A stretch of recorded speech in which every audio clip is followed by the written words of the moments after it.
Breaking news చూస్తున్నాం. Telegram CEO billionaire Pavel Durov France లో arrest అయ్యాడు. ఫ్రాన్స్ పోలీసులు ఆయన అదుపులోకి తీసుకున్నారు. పారిస్ లోని లే బోర్గోట్ ఇంటర్నేషనల్ ఎయిర్పోర్ట్ లో ఆయన ప్రైవేట్ జెట్ ల్యాండ్ అయిన వెంటనే ఆయన అరెస్టు చేశారు. నిజానికి ఫ్రాన్స్ పోలీసులు ఆయనపై గతంలోనే అరెస్ట్ వారెంట్ ని జారీ చేశారు. ఈ విషయం ఆయనకు తెలిసే వచ్చారా లేదా తెలియకుండా వచ్చి ఇరుక్కుపోయారా అనేది క్లారిటీ లేదు.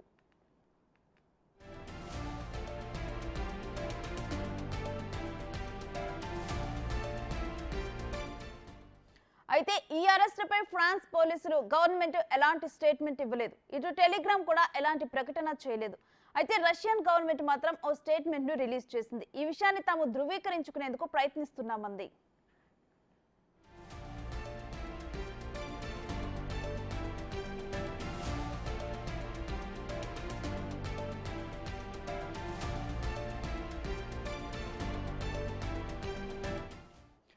టెలిగ్రామ్ ప్లాట్ఫామ్ ని దుర్వినియోగం చేస్తున్నారని అనేక ఆరోపణలున్నాయి. అంతర్జాతీయ స్థాయిలో చీటింగ్, మనీ లాండరింగ్, మాదక ద్రవ్యాల సమాచారాన్ని ఇచ్చిపుచ్చుకోవటం, చిన్నపిల్లలపై లైంగిక దాడులకు సంబంధించిన నేరాలను అరికట్టేలా టెలిగ్రామ్ యాప్ లో ఎలాంటి అప్డేట్ చేయకపోవటం, ఆ స్థాయిలో దాన్ని డెవలప్ చేయటం లేదన్న ఆరోపణలున్నాయి.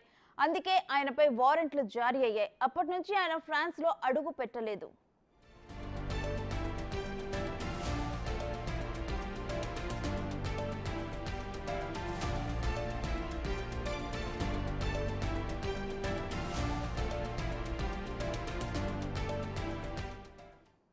ముప్పై 39 ఏళ్ల పావెల్ దురేవ్ 2013లో టెలిగ్రామ్ ను లాంచ్ చేశారు. వెంటనే ఈ యాప్ చాలా ఫేమస్ అయింది. సోవియట్ కంట్రీస్ లో దీని పాపులారిటీ ఎక్కువగానే ఉంది. అదే సమయంలో ప్రైవసీ విషయంలో ఆరోపణలు మొదలయ్యాయి. రష్యన్ గవర్నమెంట్ కూడా విపక్షాలపై ఆంక్షలు విధించాలని ఒత్తిడి తీసుకురావడంతో ఆయన రష్యాను విడిచిపెట్టారు. 2017లో దుబాయ్కి షిఫ్ట్ అయ్యారు.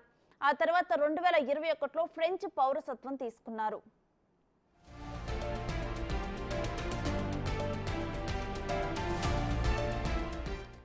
సేమ్ రష్యాలో ఏవైతే ఆరోపణలు ఎదుర్కొన్నారు, ఫ్రాన్స్ లో కూడా అలాంటి ఆరోపణలు ఎదుర్కొన్నారు. ప్లాట్ఫామ్ లో సెన్సార్షిప్ పైన ఒత్తిళ్లు తెచ్చారు. బట్ ఆయన పట్టించుకోలేదు. ఇప్పుడు అరెస్ట్ అయ్యారు.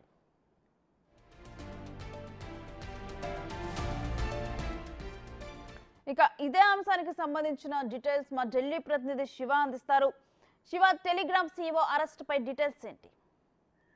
Right Renu, Telegram CEO Pavel Durov ను అరెస్ట్ చేశారు. ఫ్రాన్స్ లో అదుపులో తీసుకున్నట్టు తెలుస్తుంది. పోలీసులు 39 ఏళ్ల Telegram CEO billionaire Pavel Durov ను అరెస్ట్ చేసినట్టుగా అధికారికంగా సమాచారం అయితే ఒక ప్రకటన ద్వారా విడుదల చేశారు. అంటే టెలిగ్రామ్ లో కంటెంట్ సెన్సార్షిప్ పై అనేక ఆరోపణల నేపథ్యంలోని దురేవ్ ను అరెస్ట్ చేసినట్టు తెలుస్తుంది. అయితే ఇప్పటి వరకు కూడా పావెల్ దురేవ్ అరెస్ట్ పై టెలిగ్రామ్ సంబంధించిన ఎవరు కూడా దానికి సంబంధించిన ఉద్యోగులు కానీ సిబ్బంది కానీ ఎవరు కూడా ఎప్పటి వరకు స్పందించలేదు. ఫ్రాన్స్ గవర్నమెంట్ కూడా స్పందించిన దాఖలాలు అయితే కనిపించడం లేదు. 2013లో టెలిగ్రామ్ ను దురేవ్ లాంచ్ చేశారు.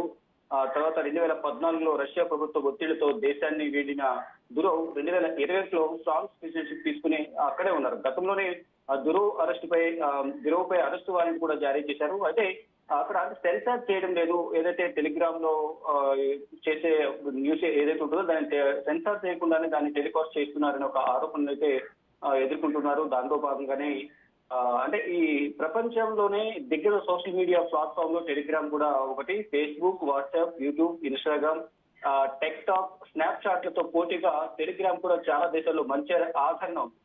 కానీ ఇది టెలిగ్రామ్ 2013లో రష్యాలో పావెల్ స్థాపించారు. ఇక మేనేజింగ్ డైరెక్టర్ గా ఉన్న మేనేజింగ్ సీఈఓ గా ఉన్నారు. మరోవైపు దీనికి సంబంధించి ఫ్రాన్స్ ప్రభుత్వం అయితే దీనిపై ఇంకా ఇంతవరకు అయితే స్పందించలేదు. కానీ దీనికి సంబంధించి ఈ టెలిగ్రామ్ సంబంధించిన ఉద్యోగులు కూడా దీనిపై ఒక అధికారిక ప్రకటన అయితే అరెస్ట్ చేసినట్లుగా కానీ ఎందుకు అరెస్ట్ చేశారనే దానిపై ఇప్పటి వరకు దీనిపై ఒక అధికారిక సమాచారం అయితే లేదు. అంటే అసలు ఎందుకు అరెస్ట్ చేశారు అనే దానిపై మాత్రం ఇటు ఫ్రాన్స్ ప్రభుత్వం కూడా ఎలాంటి వ్యాఖ్యలు చేయలేదు. పావెల్ అరెస్ట్ పై ఫ్రాన్స్ లో రష్యా ఎంబసీ మాత్రం స్పందించినట్టు తెలుస్తుంది. అంటే పరిస్థితులపై అవగాహన, క్లారిటీ తీసుకునేందుకు చర్యలు చేపడుతున్నామని తెలిపారు. అంటే ఎందుకు అరెస్ట్ చేశారని దానికి క్లారిటీ తీసుకునేందుకు చర్యలు చేపట్టాం. టెలిగ్రాఫ్ సిబ్బందితో ఇంకా మాట్లాడలేదు. అయితే ఈ వార్త ఇప్పుడు సోషల్ మీడియాలో తెగ వైరల్ అవుతుంది. ఈ నేపథ్యంలోనే చాలా మంది పావెల్ దురోకు సపోర్ట్ గా ట్వీట్ చేస్తున్నారు. అంటే నిజాన్ని సెన్సార్ చేయడం లేదన్న కారణంతోనే అరెస్ట్ చేశారు. అంటే ఏదైతే కంటెంట్ ఉంటుందో అది ఉన్నట్టుగా టెలికాస్ట్ చేస్తున్నారు, అది సెన్సార్ చేయకుండా చేస్తున్నారు అనే కారణాలతోనే పావెల్ అరెస్ట్ చేశారు అనేది కొంతమంది చెప్తున్నారు. కొంతమంది పావెల్ కు మద్దతుగా ట్వీట్ చేస్తూ ఉన్నారు. Thank you Shiva.